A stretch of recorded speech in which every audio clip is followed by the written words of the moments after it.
You can use DC sweep analysis to plot one or more circuit variables as a function of voltage in this example, but it really could be other things too, voltage sources, current sources, and so forth. Here I have a 2 resistor voltage divider connected to a single source Vs. I'm interested in plotting the power and voltage of resistor 2 over the range -10 to 10 volts. Let's go ahead and set up this DC sweep analysis. I only have a single source in the circuit available, so we'll go ahead and run with that one, but again, you could have potentially other sources that you want to sweep. I need to sweep from -10 to +10. Let me go ahead and get that negative sign taken care of. My stop value is 10 volts, and my increment is 0.1 volt. Variables of interest here, the voltage across the resistor R2 and the power associated with resistor R2. Alright, the voltage curve hopefully makes sense. We expect that to, that's the red trace here, we expect that to look like essentially the -10 to +10 divided by 2. So here we see the voltage source on the x-axis. The power seems to be flatlined.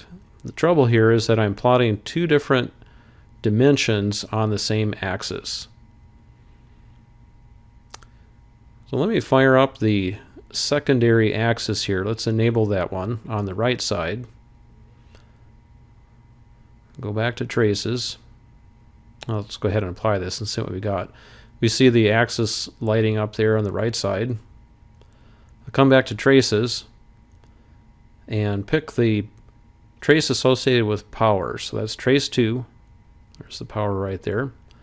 And I want that to appear not on the left axis, but on the right axis. Okay, we're making some progress. Now I also need to invoke the auto range because right now the plot limits are much too wide. Okay, we see some really great progress here. I guess we'll move that out of the way here on the bottom. Now we can see the behavior of the power much more clearly with its units showing up on the right side. Let's go ahead and take care of some labeling here too. This will be my power in watts. See that showing up. Now we got to correct this over here. This needs to be the voltage